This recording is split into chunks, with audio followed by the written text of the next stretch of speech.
corral it. That would have wrapped it up if he'd been able to hold on. Instead, it brings up third down. So he's unable to complete it there, and just not the game that you would expect from him. He's been off the mark really start to finish. Yeah, it makes you wonder what exactly is going on. Is he a little bit dinged up here, or is he just off just by a bit? Maybe he can get it back in this situation. He'll need to. Big play coming up. Here's 3rd and 10. I would expect to see some pressure here.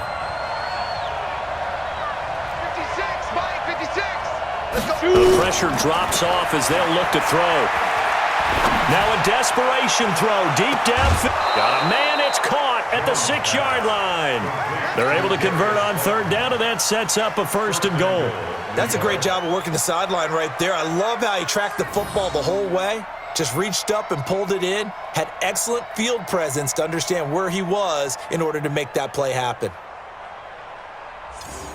A looming decision to make on the conversion, down 7, but first things first, they need to score as they come up on 1st and goal. They'll try and run for it with Barkley.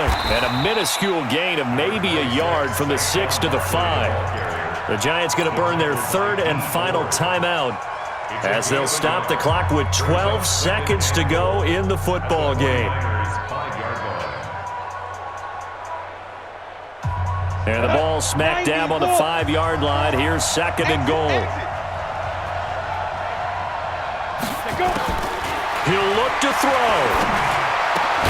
And this ball is caught. It's a touchdown. And now in the final seconds, they're a PAT away from likely getting this thing to overtime. Yes, sir, that touchdown puts him in striking distance, and let me tell you something. Forget being conservative here. Go for it. Go for 2. Well, going for it on the road. Want to win it right now? Want to win it right now. Have the momentum. Go ahead and get it done. A couple of teams locked into a good one here. 21 all the score as the kick's away. This fielded a few yards into the end zone. And he'll get it up past the 20 to the 22-yard line.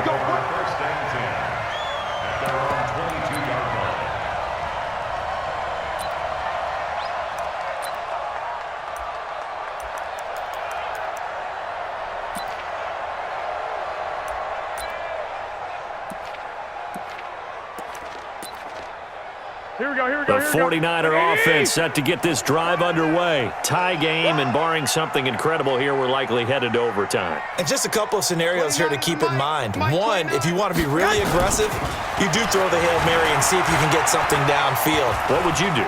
What I would do is either hand it off inside or more likely I take the knee and let the clock run out. Because if I'm back there trying to throw and a sack happens, the ball comes free, I can lose the game here. If I get to overtime, I can still win it. Let's see if they are in line with Charles Davis. It's a little teaching moment here. Overtime rules. Remind us how this goes, partner. Okay, so in the past, we had sudden death. First team to score wins, but no longer. Now, if the team receives the ball, scores a touchdown, they win the game. If they kick a field goal, though, or don't score, the other team gets a possession. And after both teams get a possession, then we're into sudden death. First team to score wins the game. That's fielded in the end zone. And in hindsight, probably should have stayed where he was, as he'll only get back to the 16-yard line.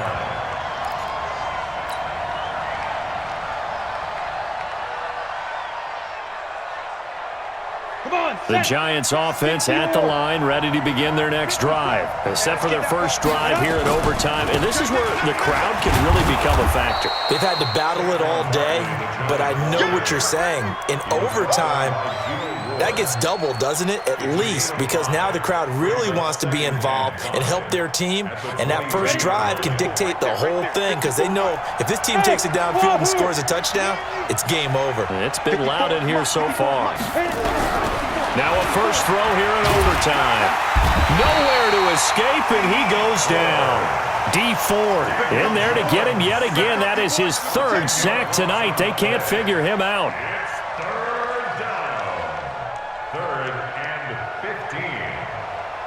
And it looks like we've got a dime set here defensively. 6 DBs in the game. Now Jones operating from the gun. And Tate's got it. Call that a very strong gain of 24. And a key number on that play, 3. Third play of the drive, third down, spectacular catch, turns into a first down. First down saves him from a 3-and-out. And able to get this one across the 45 before he's brought down. First down for the Giants as they pick up 12. Boy, he does it at a high level, doesn't he? Because when I watch him, I think of his vision. Straight ahead, peripheral. Also has that sense of where holes are going to be before they actually open. I think that helps set him apart from many of the other backs in the league. Jones throwing complete here to Tate. And he takes this one down almost all the way to the 30.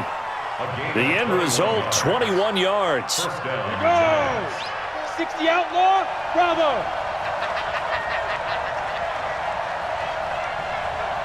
Get it! Jones from the gun, he'll throw. Open man right side is Ingram.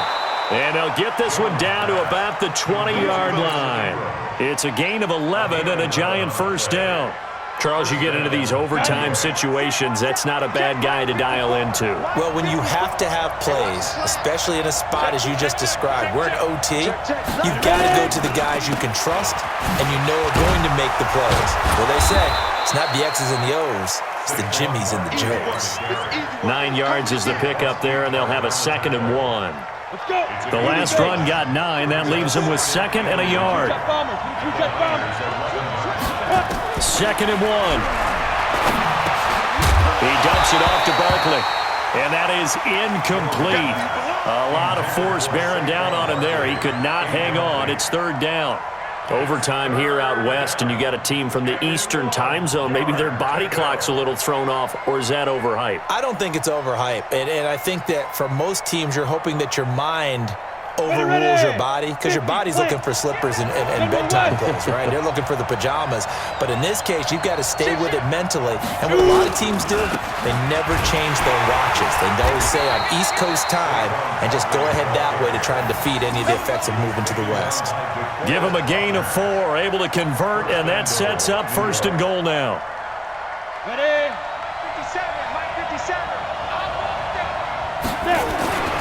Looking to throw. Jones. And he can't get rid of it. He's taken down. Nick Bosa able to drop him that time for his 2nd sack of the evening. The amount of sacks that they've absorbed in this game is absolutely extraordinary. Let's just face it. This offensive line, flat out, cannot handle this pass rush. It's been demonstrated time and time again. First down, a bit of a disaster, and now on 2nd and goal, back even further. This is Barkley. And they won't fare much better here as he maybe gets back to the line. Call it no gain that time, and now it's 3rd and goal. So stuff for no gain on 2nd down brings up a pretty interesting 3rd from this distance. I'm throwing the ball, and I'm not even thinking about play pass. I'm going to let him know right away I'm throwing it. I'm probably giving my quarterback some room, sprint him out to one side or the other, and give him an opportunity. If it breaks down, he can take off and run for it. Now the timeout comes here in the waning seconds of this overtime as we could be set up at long last for a potential game winner. And Rosas puts this one through. And that will break our tie and give them a 3-point lead. They're able to put 3 on the board here on the opening drive of OT, and now up to their defense to try and see if they can hold this one. I like how you framed it up because obviously this game is not over, right? They go down and kick a field goal, then we head to sudden death. But if the defense can hold, take the ball away, turn it over on downs, this game's over.